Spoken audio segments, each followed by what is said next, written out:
We get onto the subject of IDAML because obviously that forms part of the onboarding journey for those clients, and obviously estate agents do their own ID checks, but at Chapter Law you have to do your own ID anti-money laundering checks as well. So what are the differences?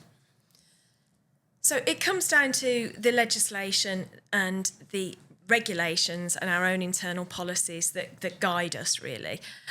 We have much higher level of accountability in terms of anti-money laundering legislation. That also includes legislation under the Proceeds of Crime Act and also terrorist financing too. So we're held to a much higher account when it comes to those sorts of source of funds and source of wealth questions and identifying our client as well. So we have to really make sure that everything we do is beyond reproach.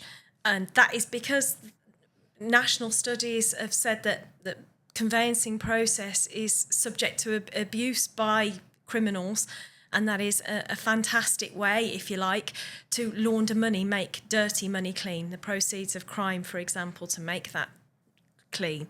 So we all have a very strict duty to adhere to this legislation to make sure that we're not complicit in any way. And if we were found to be complicit, it can carry personal jail sentences as well as hefty fines.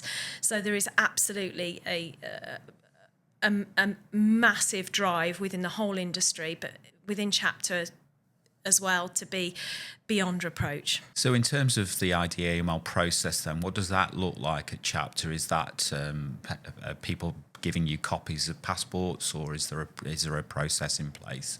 So we do have a process and a policy on this. Ideally, we like to carry out electronic checks because these third-party suppliers guarantee that these checks will be accurate and can be relied upon, the results, and also they update these checks as well. So if there was to be an issue during the process or during the time of the transaction, we would be alerted. So if we were to inadvertently, if you like, onboard a client who then, it turns out, did have a red flag when it came to AML or a conviction, we would be notified by these third-party people.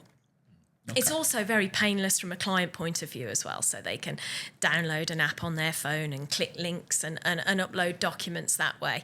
Of course, if people need it, we can also see original documents, we can see people and carry out these checks manually, but what's important is that without fail, these checks have to be carried out in every single case. Okay.